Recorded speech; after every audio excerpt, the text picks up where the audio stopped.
The White House put this out. This is a statement from Donald Trump about the assassination of Charlie Kirk. Turned off comments, but it's kind of like a corporate thing. But yeah, very short video. Let's check this out.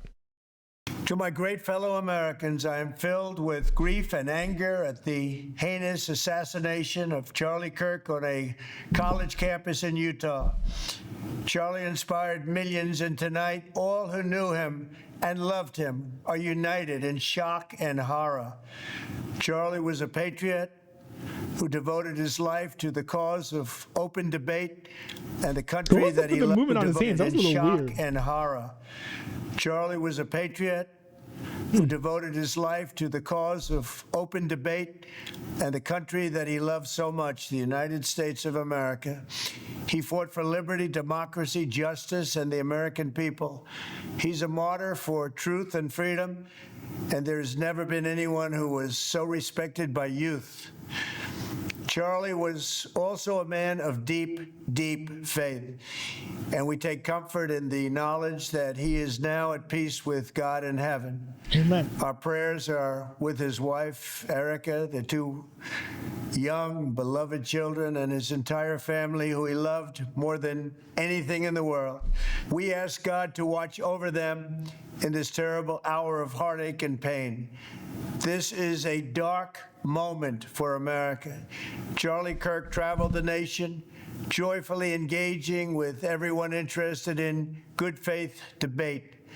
His mission was to bring young people into the political process, which he did better than anybody ever, to share his love of country and to spread the simple words of common sense. On campuses nationwide, he championed his ideas with courage, logic, humor, and grace. It's a long past time for all Americans and the media to confront the fact that violence and murder are the tragic consequence of demonizing those with whom you disagree day after day, year after year, in the most hateful and despicable way possible. Very true. And I'm not the type of person to, after a right-winger is a victim of left-wing violence or whatever, to be like, oh, Donald Trump must tone down his rhetoric or else more people who agree with him will get killed. But I will say, when it comes to rhetoric, and I think that Donald Trump has gotten better at this lately, to be honest, this term, he has not gone nearly as hard on people as he has in the past.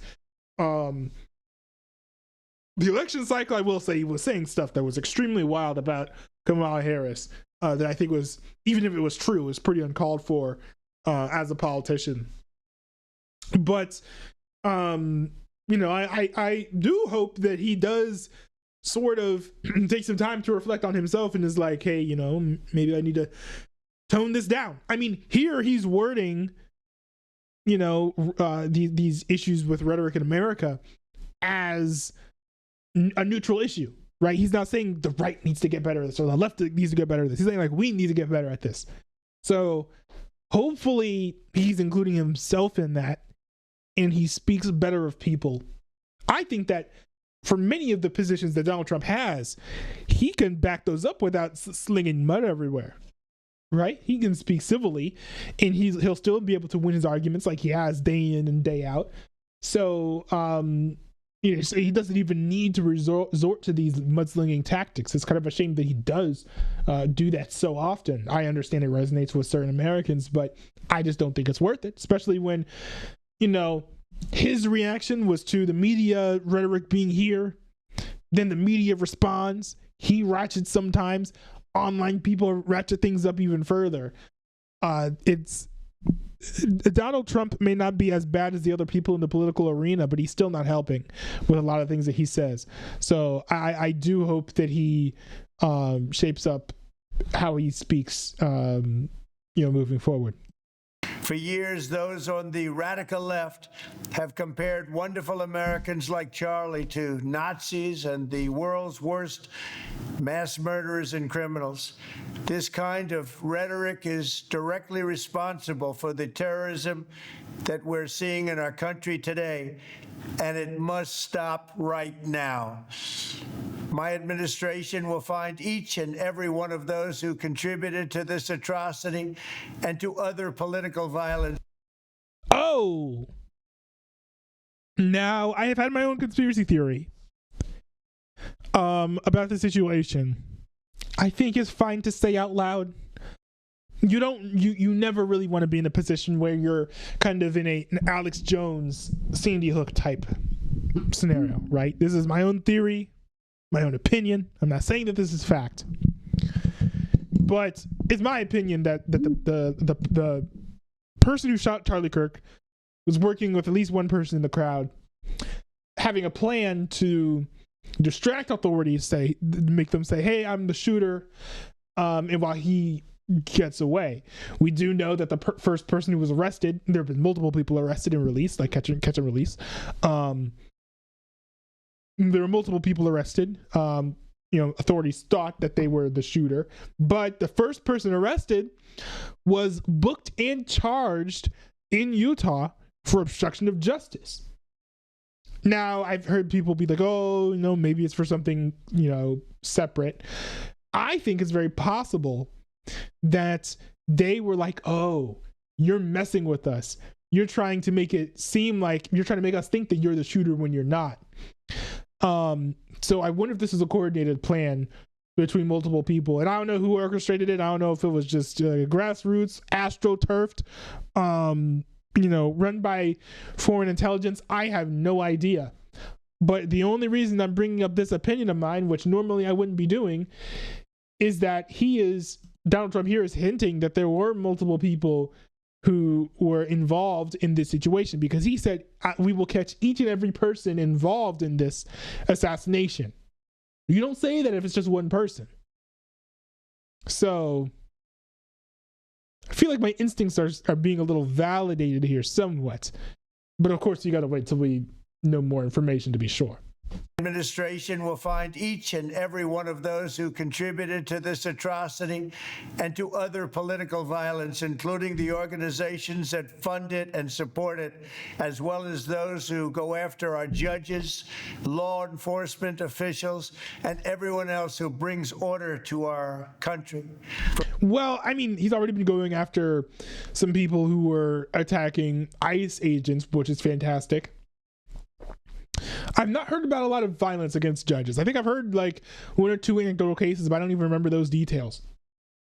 But there are council members, governors, federal level interns, different people across the country, different levels of government who have been attacked over the past few to several months. I feel like those should have been check engine lights. I feel like with each of those situations, maybe Donald Trump should have been like, maybe the things in America are going pretty badly when it comes to how our country is trending in regards to violence. So I don't know. I think it's a little late to be like, "Oh, I guess now we'll do something since Charlie Kirk got assassinated." But I'm glad that at least he's noticing and is pledging to take action. Country. From the attack on my life in Butler, Pennsylvania last year, which killed a husband and father, to the attacks on ICE agents, to the vicious murder of a healthcare executive in the streets of New York, to the shooting of House Majority Leader Steve Scalise and 3 others. That was a while ago. Radical left political violence has hurt too many innocent people and taken too many lives. Tonight, I ask all Americans to commit themselves to the American values for which Charlie Kirk lived and died, the values of free speech, citizenship, the rule of law, and the patriotic devotion and love of God.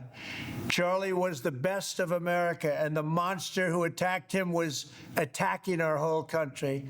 An assassin tried to silence him with a bullet, but he failed, because together we will ensure that his voice, his message, and his legacy will live on for countless generations to come. Today, because of this heinous act, Charlie's voice has become bigger and grander than ever before. True. And it's not even close. May God bless his memory. May God watch over his family.